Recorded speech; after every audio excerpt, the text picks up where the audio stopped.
Hey, Arlo and Frank. Coming to you this evening from Blue Bayou Blueberry Farm.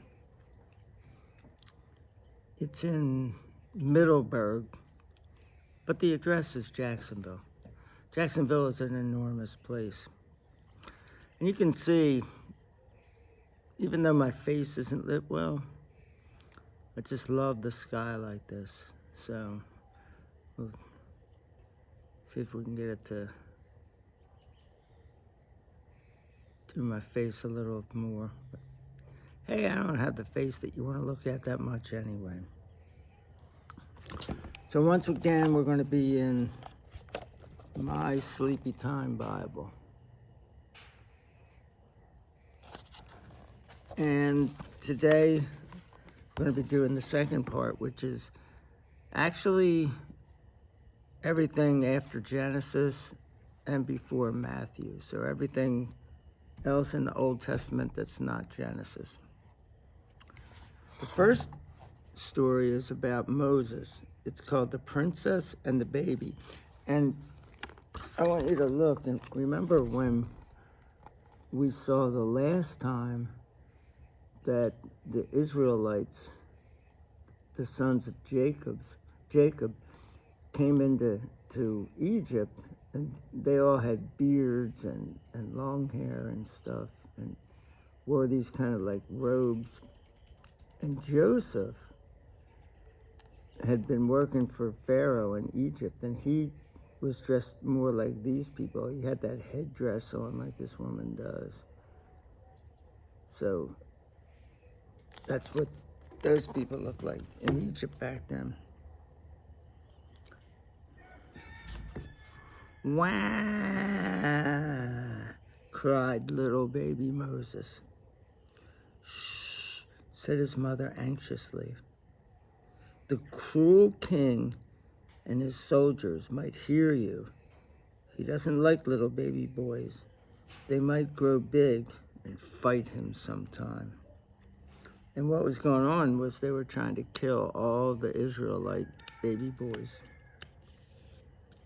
Wah! Cried baby Moses again. His mother thought hard. She wove a watertight basket for Moses and hid him beside the river. Moses' big sister, Miriam, kept watch. After a time, the king's daughter came to take a bath. Oh, a baby. So Pharaoh's daughter actually finds the little baby Moses. Oh, a baby, said the princess. I will look after him. You'll need a nurse, giggled Miriam. She ran and fetched her mother, baby Moses' own mother. God had kept baby Moses safe.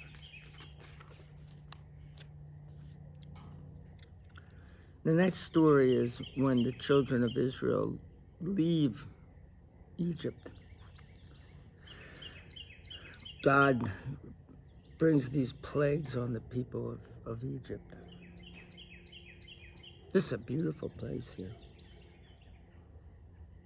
There's a petting zoo back there, so you might hear goats every once in a while, and there's birds back in the woods over there.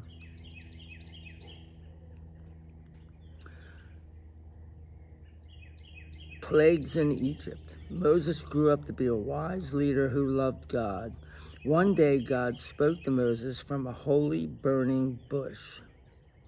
Tell the cruel king to let my people, the Israelites, go free, said God. Moses went to see the king, but the king said no. Then some horrible things happened. The rivers dried up, leaving yucky mud and frogs and flies. People and animals got sick. Huge hailstones fell from the sky. Clouds of insects ate all the grapes, or all the crops. Now, will you let my people go? Moses asked the king. Oh, said the king, just go away. At last, Moses led God's people safely out of Egypt. And here it shows, see all the people in the background? There were actually probably about 6 million people that left Egypt. The big wide sea. God used a fiery cloud to lead Moses and the Israelites out of Egypt. At last, they all reached the Red Sea. It's deep and wide and really scary, everyone said. God helped them across the water. Moses raised his hand over the sea, and the wind blew the waves out of the way. All the people crossed the dry path safely. So when Moses, he actually holds up a staff, and the winds blow this water back, and the water is standing up in walls, and 6 million people can march through there. Probably took half a day for all those people to get through there. And the whole time, the water just stood up there, and they went through on dry land. Then God looked after everyone. There was special food called manna to eat. It was there in the morning when they got up. It was like dew on the leaves. They just had to scrape it off. That's what they ate. There was refreshing water from a rock to drink. Moses struck the rock, and the water flowed out. They had as much water as they wanted. They were in the desert. It's very dry in the desert. Then one day, Moses talked with God on top of a smoking mountain. God gave Moses 10 special rules to help people follow God and live together happily. And that's the 10 Commandments. And here's people going through the sea, going through the Red Sea.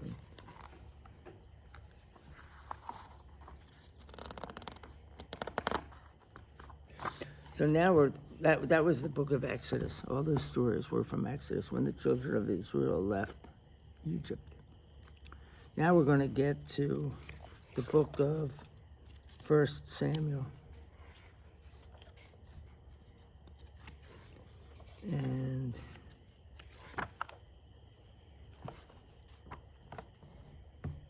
this is called Samuel Listens.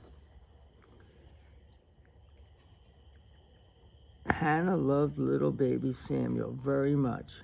She knew that God had special plans for him. When little Samuel was old enough, Hannah took him to the place of worship where the old priest Eli looked after him. One night Samuel woke up. Samuel, called a voice.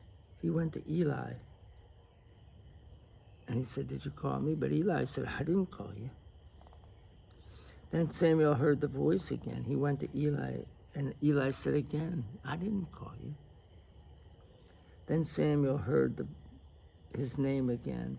This time Eli knew that God had spoken to Samuel. So God is going to use Samuel as a great leader of his people, the Israelites.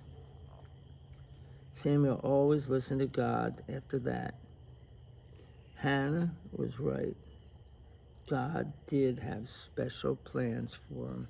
And here's little boy Samuel with the old priest Eli.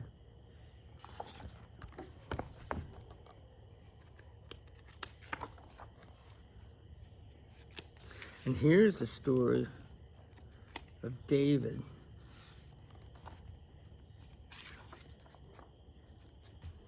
Just looking through to see how many more we have. This is called God Sees Our Hearts. 7 of Jesse's sons stood in front of Samuel.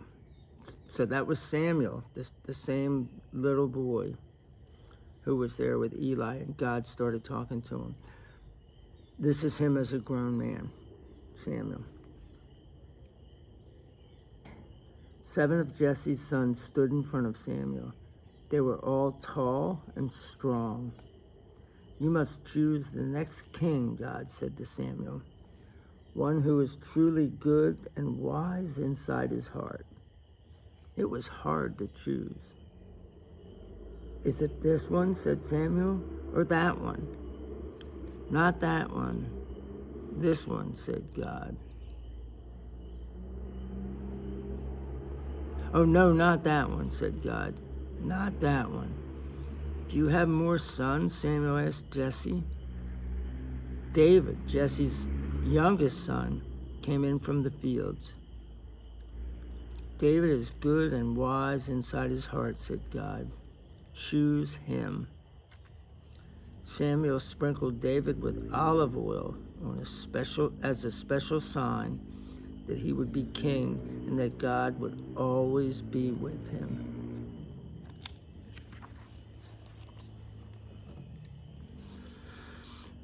David was a scrawny little runt, but God chose him. He was the right man. He was God's man. The next story is David and Goliath. So David's maybe a teenage boy, and he fights a giant. Goliath was fierce and bad, and a giant of a man. One day, King Saul's soldiers watched Goliath coming closer, and they shivered and quivered and quaked. I'll fight him, said David bravely. God has helped me to fight lions and bears. He'll help me now. And he went out there to fight him. And Goliath said, you fight me? You're only a boy, and you're not even wearing the right armor. But I come in God's name, said David. He took 5 pebbles from a stream and whirled one of them around in a sling. So he had a slingshot, but there was a slingshot that you swing around and around, and then you go, and you flip the rock out of it. And wham, it hit him right in the head. Killed him. Goliath toppled to the ground, and all his soldiers ran away.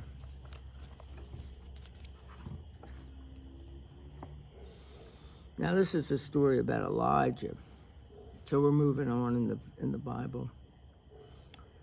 The friendly ravens. It won't rain for a long, long time, said Elijah, the bad king Ahab. God says so. The crops won't grow. You wait and see. Bad King Ahab thought hard about that. The rain stopped just as God had said it would. God told Elijah to go and hide by a little stream. You'll have drinking water there, said God, and ravens will bring you food. And ravens are birds, black birds. So Elijah obeyed God. He drank from the little stream, and every morning and every evening, friendly ravens brought him food, just as God had said.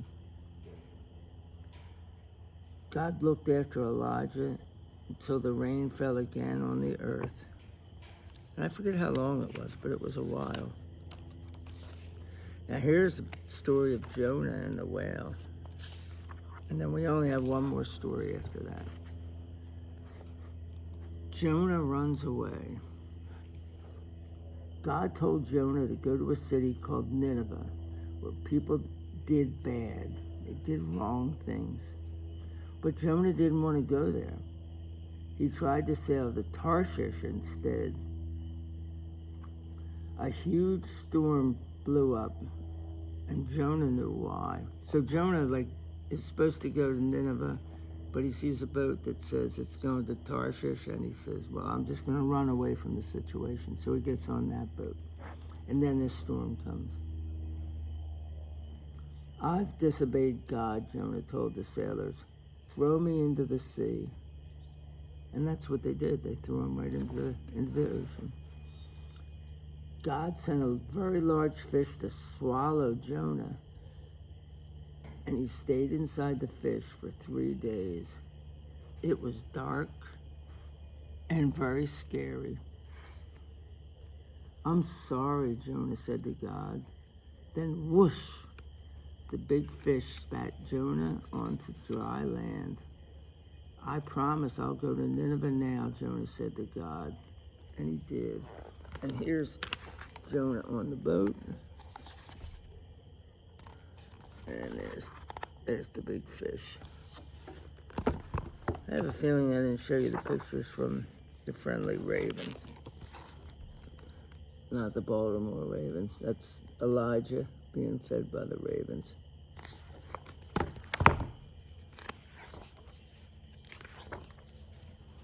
And the last story that we're going to have before we get to the New Testament and stories about Jesus is Daniel in the lion's den.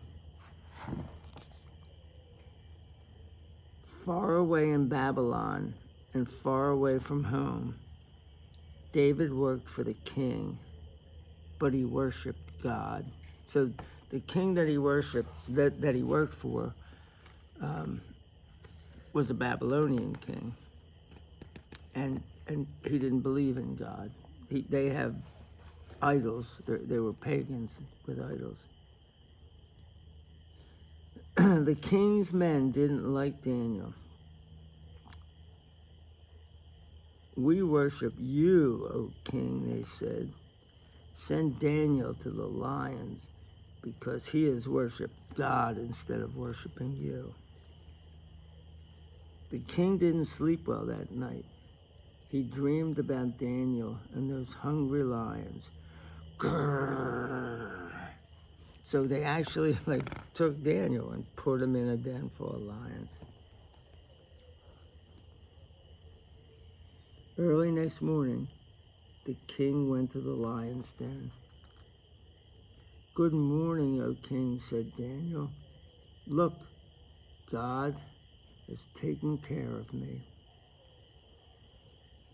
The lions padded about softly. The king couldn't believe his eyes. "Your God really is the true and living God," said the king. Amen. And he really is the true and living God.